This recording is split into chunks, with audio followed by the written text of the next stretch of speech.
Okay, so earlier today on TikTok, I told this little cute story about my mom and my dad when they first started dating. And super cute. Check it out.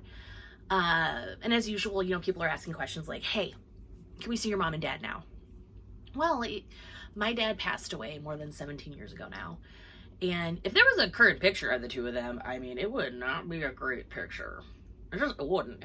It'd be horrifying, to say the least.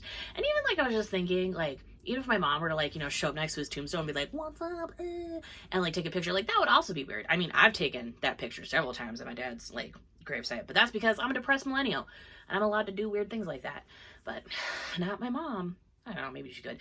Anyway, it's not the point. One of the things that I was really thinking about, is that, I told Dad, was letting other people know, there's this little trend on TikTok where they would say, like, why are my standards for love so high? My standards for love are so high because I saw this scene, and they would do, a really cute little scene from a TV show or a movie, and I loved it. But I always think one of the reasons why I know one of the reasons why my standards for love are so high is because of my mom and dad. My dad passed away from ALS when I was 15, and he'd been sick for a long time. And I and my mother and my one older sister, well, not old, like older sister, but I'm the oldest, so she was just 13 months younger. Anyway, we did a lot of my dad's care, especially my mom did a lot of my dad's care, his hospice care. So he was able to stay home with us until the very end. And my dad went from the guy where he would have me in one arm, my one sister in the other arm. He'd have my other sister sit on his shoulders, and when my brother came, he'd grab my brother, but he'd run up the stairs carrying all of us. And with ALS, he got weaker and weaker, and near the end, he could no longer really use his arms. He could no longer support his own head. He could no longer talk. He could make noises, but the ability to move your tongue and form, like, he could no longer do that. And walking and sitting up and standing, he needed assistance with. Well, he also, due to the medications he was on and everything else, he started reverse cycling. So at night, sometimes he would be up and he would need help doing things. And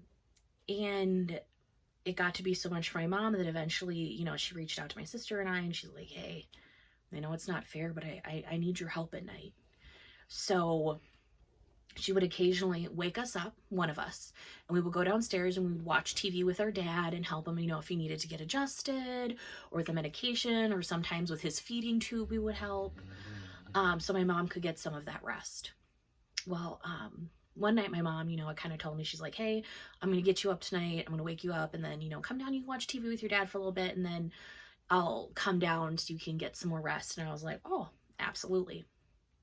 Well, that night I woke up, and it was kind of late. My mom hadn't come to get me yet. I thought that was weird. So, I crept downstairs and I looked, and my mom and dad were sitting next to each other on the couch. And they were giggling and laughing at something on the TV. I just remember my mom, reached over to the low on my dad's shoulder, sitting next to him. I was like, I can't even.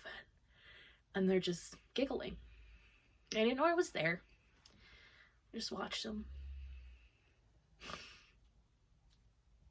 And I fully, in that moment, started to really understand what it means in sickness and in health.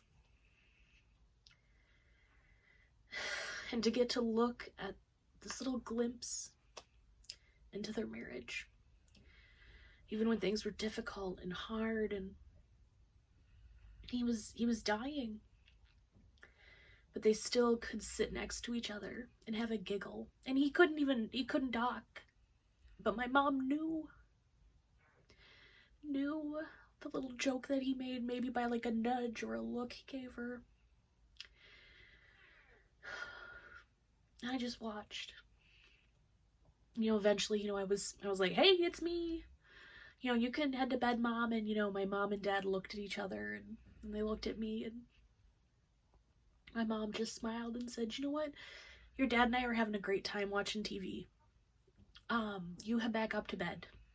And if if I need to come get you, I will, but me and your dad are having a good time. And I said, are you sure? And she goes, oh, absolutely. And, you know, my dad kind of grunts and motions as well as he can, and, you know, taps on his little automated pad like, hey, love you. We had that pre-programmed, so you knew you could just push a button. I would say, I love you. And then, you know, I left and I just stood around the corner and just watched my mom and dad.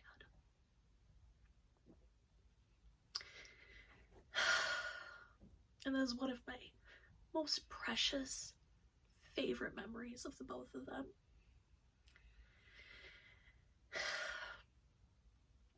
And that is why my standards of love are so high.